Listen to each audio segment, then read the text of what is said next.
We're both so nervous. I'm so nervous to talk about this one. Okay, so long story short, I went to the night markets. I went back to the night markets with one of the Australian students on Saturday evening. And I wasn't with her. I was off campus. This is for the best. Because who knows what would have happened. No, thank God I didn't go with you that night. We got there and I bought fruit from a street vendor because the Australian student was like, oh, it looks so good. And it did look really good. And they just have it all sitting out and you point to what you want and they cut it up for you and they put it in a bag and then you eat it. It was good. I had like strawberry and some melon and pineapple. Anyway, so then we walked around and shopped for like 3 or 3.5 hours. And at the end of the night... you should say what the night market is. Oh, the night market. It's like... it's... The one that we specifically went to, it's pretty close to us, actually. It's like the most famous night market in Taiwan. It's just shop after shop after shop of clothes. It's just really jewelry, cheap. Shoes. Food. The one we went to is known for its food. What purses, everything you can imagine. Everything is cheap. Like, it is like what they do here. Yeah, you do get what you pay for. So, and it's really crowded. It's very overwhelming. Like, to Americans who are used to shopping at malls, like, we were there, we all went as a huge group, and we were all there for an hour, and we were just, like, done. So tired. Overwhelmed, exhausted. Mm-hmm. There's just a lot of people, lot going on. And there's food left and right, and I mean, I know what it is because it's obviously some kind of sea creature, and they're just like being cooked out in the open, and it's just very different. It would be like the equivalent of like a hot dog stand in New York City, but it's everywhere. It's people just cooking food out in the open. It's one right after the other, it's cheap food, and the locals eat it, I guess. Well, some of them don't, but a lot of them do. So anyway, we shopped around for a while, and then right before we left, we were hungry. So we went down underground. I can't believe this. I was on campus eating pizza, and this poor girl. So we go down to the food court. It's underground, and it is just so unbelievably crowded and hot, and people cooking things left and right. And I was like, no, I can't do this. I don't recognize any of this food until we were about to walk out, and we saw this stand at the end of the aisle, and it was chicken, like a wrap with chicken and vegetables in it. And I was like, that is what I want. I'll eat that. Okay. So the Australian student got one. I got one. Really cheap, like actually really good. It had chicken and vegetables and ate it fine. Not fine, though. I don't even know what to say. I don't even know what to say either. Not Saturday. Sunday, I didn't feel too well. Like, I went grocery shopping and I bought a pineapple from the street. And I ate like half of it, and my mouth hurt, and I was like, oh, and I kept asking like everyone. I'm not the first one here that's eaten a pineapple. I was like, did that pineapple like hurt your mouth? Like, did you feel okay afterwards? Like, my throat is sore. I think it's from I ate too much pineapple, and I don't know. And one of the students had the flu last week, so I was like, how did that start off for you? Anyway, Sunday evening, I was just not having it. I like Skyped Sean, and I looked like a monster because I really didn't feel good. Really didn't feel good. And we had this welcome party for the dance students that we went to, and there was pizza in my face, and I was just like, I can't. Anyway, so I went to bed on Sunday. I got a shower, was feeling terrible, went to bed, woke up right before midnight, and just sickness, just so sick, and for like 2.5 hours, and then I heard Ashley getting ready to put her. I was like, I don't feel good. You were getting ready to put. Yeah, I was like about to go to bed. It was like, and 2. I was like, Ashley, I think I need to go to the hospital. Like, I felt like I was dying. So I know. Our roommate who speaks Chinese woke up and called the emergency number, and not a cab, he wasn't a cab. There's like a guy who does like the night shifts in case there's anyone who has to go to the hospital. Well, he can't speak English, so we had to take our roommate who speaks Chinese with us because we need a translator. You can just walk into a hospital and not speak the language. So we get into the hospital, and like obviously the abroad insurance card, I have no idea what that is. I don't even have it. So obviously they don't have any idea what to do with it. They're just like, what? And all this whatever. So I paid out of pocket, which was fine. And then they take me back, and I was telling them, I was just like, I'm sick. I think it's food poisoning. Like, help. Very bad food poisoning. Very bad food poisoning. Not like, it was bad.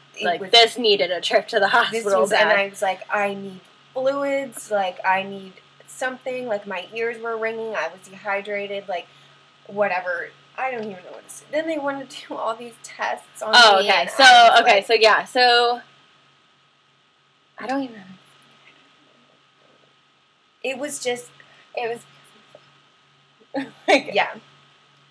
We don't have to go into it. But they thought it could be a problem that was much worse than I thought it was, but they have to do their job. They have to assume the worst until, so I did get blood drawn. I got an x-ray. I gave samples, like whatever, and I did refuse treatment though. What they did when we can't even discuss I'm it not here. going to talk about it, but let's just say their procedures for what she had is not what we do in the U.S. It's not even close to our comfort zone. And I thought he meant something else until he said an exam.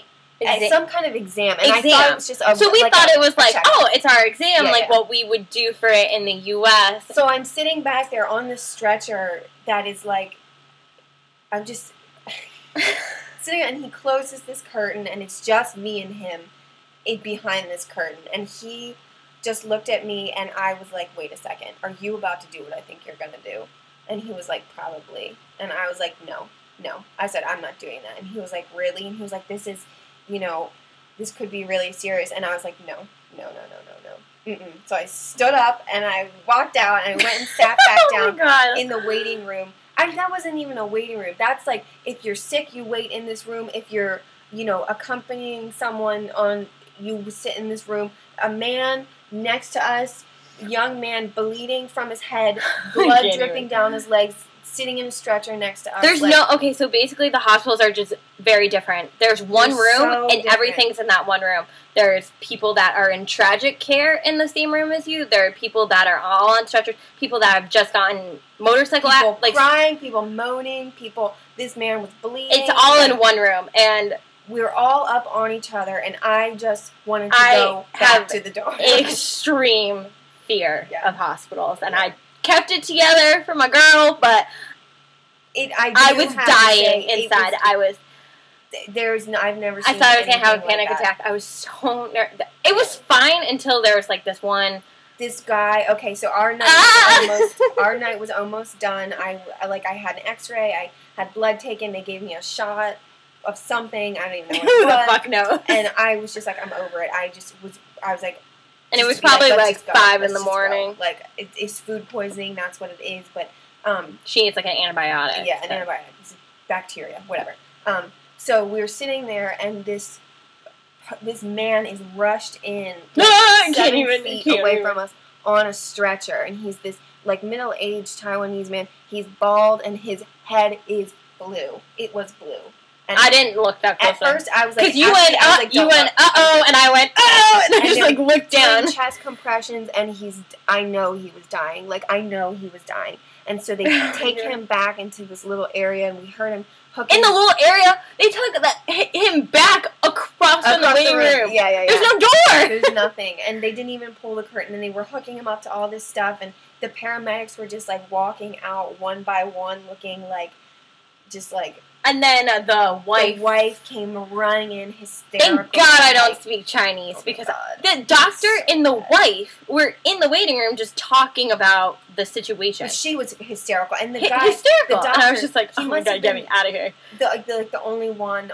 I don't know if he was the only one. He was wearing a jeans and a t-shirt. Yeah, doctor. He looked like he was late 20s. Yeah, and then on the other hand, the nurses were wearing these outfits that looked like Halloween costumes. Like, and I sat at like a desk at like an elementary school student's desk and had blood taken. Like, it was just she got an X-ray and they never covered her. They didn't cover here. They didn't cover. She literally here. She goes in for the X-ray. I blinked and she was out, and I was like, that was the fastest X-ray I've ever seen in my entire life. I just can't. It was this. I think I've been pretty accepting of the differences. Yeah. Not that I'm not accepting of this, whatever. But I think I've been like okay, like of the differences in our like standards of living between here and at home. But this was a shock. It was the walls I can't were even just talk about grimy, and the bathroom was I was like, I can't use that bathroom. There was no soap in the bathroom. Did I tell you that? No. There was no soap in the bathroom. There was no soap to wash my hands in the bathroom. Oh, there was also another incident that happened, but I can't even the passing around of the. Oh, don't. I can't even talk. I can't even say it. It was disgusting. It was just so. And our poor roommate, like this was her first time in first time to the hospital, and I was like, "Can you just tell them that I'm so freaked out because I don't know what's going on? I don't understand what's going on. Like, I think they're going to do It's actually really scary when you don't speak the language. It is very, and it was scary. It was just like a disaster, and I was like texting my mom, and my mom was like, "What the hell are you doing in a hospital?" And she's like, "Just go outside." I was like, "I can't go outside. We're in the emergency place. I'm gonna see whatever's coming in." And literally, when we walked in, there was just like a guy who clearly just got in a like car accident, or they all drive those scooter things over here, and he was just like laying there like blood everywhere, and I was just like, I understand that food poisoning is not the worst of the worst. Like, it's not, obviously, because we saw a man like dying in front of us. I understand that. I can't believe that. I kind of felt like, I don't know if I should say that. What? I kind of felt like I just wasn't taken like seriously. Yeah. Especially when it turned out not to be the serious thing that the doctor thought it was, and I was like, that's okay, but why is this happening to me? Like, I think I need an antibiotic. Like, please just give it to me. They gave her all this crap. They gave me like 4 medications. 4 different medications. One of them, luckily, was what I needed. But it's frustrating they don't know, translation. I didn't get any for allergies or anything she's allergic to. She had to write down, and then they had to look it up for Chinese. I passed kidney stones, and clueless. They just have no idea. You have to tell them that because they have to give you fluids. Like, you're so dehydrated. Not one single person there had an IV. No. All right, we're approaching the. That's fine. That's all. So that was. I'm okay. I feel. She's alive. I'm alive, but hopefully we'll never, ever. I'm never going back. Ever have to. Because food poisoning is really common over here. But they can fly. Literally, I will hop in a plane, turn my swag on, and go to a hospital. It was just in America because I'm so blessed that we have the healthcare that we have. I know. Parts of the like aspects of the experience are funny, but others are very not funny and like actually scary. Because when you look back on something, you can kind of laugh about it sometimes, but can't laugh about this. I'm terrified still. So okay.